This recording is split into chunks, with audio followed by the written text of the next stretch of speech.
Pharmacy law and ethics के important questions जो कि 3 मार्क्स के हैं वो हम आज के इस वीडियो में देखने वाले हैं। तो आइए स्टार्ट करते हैं।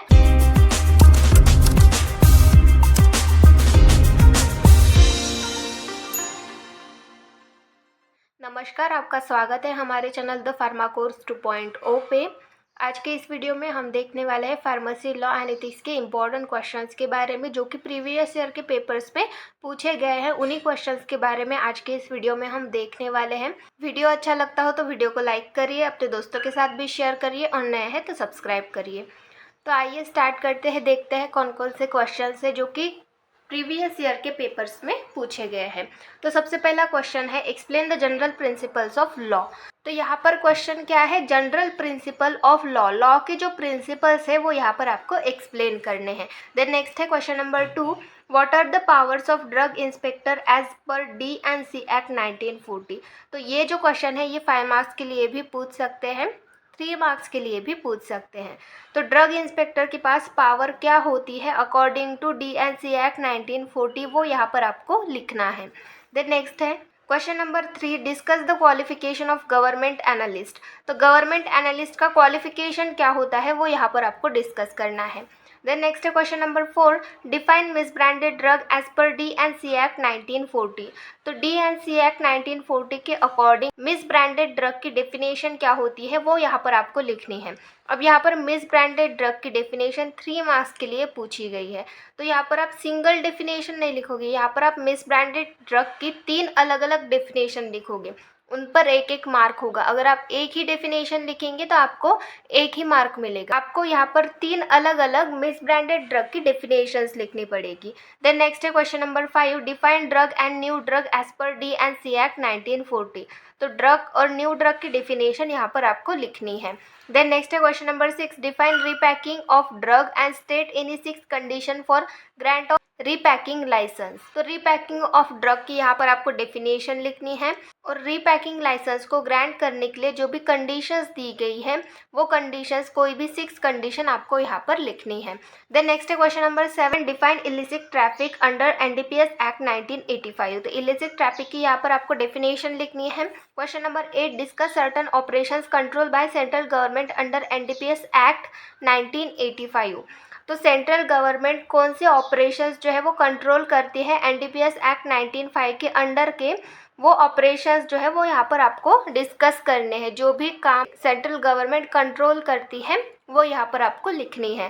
देन नेक्स्ट है question number 9, define magic remedies and give exempted advertisement under DMR act 1954। तो मैजिक रेमेडीज की यहाँ पर आपको डेफिनेशन लिखनी है और कौन सी एडवर्टाइजमेंट जो है वो एग्जेम्प्टेड है, मतलब जिनके ऊपर छूट दी गई है, ऐसे एडवर्टाइजमेंट जो कि DMR मतलब drug and magic remedies act के अंडर में जिन एडवर्टाइजमेंट को एग्जेम्प्टेड किया गया है उन एडवर्टाइजमेंट्स के बारे में यहाँ पर आपको लिखना है।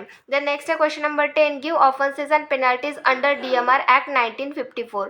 तो ऑफेंसेस एंड पेनल्टीज जो है वो यहाँ पर आपको लिखनी है। देन नेक्स्ट है question number 11, give provision for sale and possession of poison under poison act 1919। तो जो भी रूल्स जो भी रेगुलेशंस है सेल के लिए और पोजेशन के लिए पॉइजन के, वो यहाँ पर आपको लिखने हैं। देन नेक्स्ट है question number 12, discuss the rules prescribe by the state government in relation to possession and possession for sale of poison. तो यहाँ पर रूल्स लिखने हैं जो कि स्टेट गवर्नमेंट ने प्रिस्क्राइब किए हैं, किस लिए, possession and possession for sale of poison. किसी भी पॉइजन का सेल करने के लिए उसका पॉजेशन करना या फिर पॉइजन का पॉजेशन करना, इसके लिए स्टेट गवर्नमेंट ने कुछ रूल्स बनाए हैं, वो यहाँ पर आपको डिस्कस करने हैं। अब यहाँ पर प्रोविज़न पूछे जा रहे हैं तो यहाँ पर भी वही आंसर आएगा और यहाँ पर भी वही आंसर आएगा। तो इस तरीके से अलग अलग तरीके से क्वेश्चंस जो है वो पूछ सकते हैं।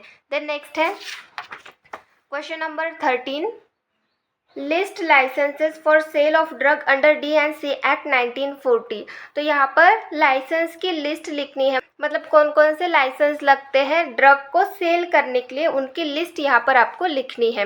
देन नेक्स्ट है question number 4, discuss documentation, license and renewal procedure in hospital pharmacy. तो हॉस्पिटल फार्मेसी में कौन कौन से डॉक्यूमेंटेशंस लगते हैं, कौन से लाइसेंस लगते हैं और रिन्यूअल प्रोसीजर क्या है वो यहाँ पर आपको लिखनी है। देन नेक्स्ट है question number 15, write the experience and training of registered medical practitioner required for termination of pregnancy as per MTP, मतलब medical termination of pregnancy act 1971। तो जो भी रजिस्टर्ड मेडिकल प्रैक्टिशनर है, मतलब जो भी डॉक्टर है, उसका एक्सपीरियंस क्या होना चाहिए और ट्रेनिंग क्या होनी चाहिए प्रेगनेंसी को टर्मिनेट करने के लिए, वो यहाँ पर आपको लिखना है। देन नेक्स्ट है question number 16, write the documentation, license and renewals in pharma manufacturing. तो फार्मा मैन्युफैक्चरिंग के लिए डॉक्यूमेंटेशंस कौन कौन से लगते हैं, लाइसेंस कौन कौन से लगते हैं और रिन्यूअल्स क्या है वो यहाँ पर आपको लिखना है। देन नेक्स्ट है question number 17, right the difference between branded and generic drug. तो डिफरेंस लिखना है यहाँ पर ब्रांडेड और जेनेरिक का। देन नेक्स्ट है question number 18, explain the procedure for registration of clinical establishment. तो क्लिनिकल इस्टेब्लिशमेंट के लिए जो भी रजिस्ट्रेशन की प्रोसीजर होती है वो यहाँ पर आपको एक्सप्लेन करनी है। देन नेक्स्ट है question number 19, explain the BCS system of classification. तो BCS सिस्टम ऑफ क्लासिफिकेशन जो है वो यहाँ पर आपको एक्सप्लेन करना है। Question number 20, what are the functions of the national council for clinical establishment. तो क्लिनिकल इस्टेब्लिशमेंट के लिए नेशनल काउंसिल के फंक्शंस क्या क्या होते हैं वो यहाँ पर आपको लिखने हैं। Question number 21, give bona fide reason for termination of pregnancy under MTP 1971।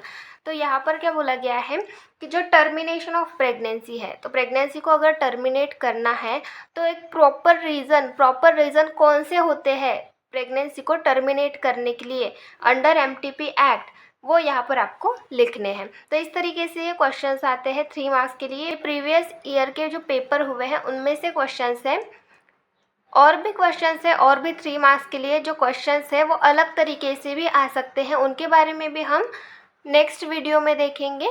Thank you.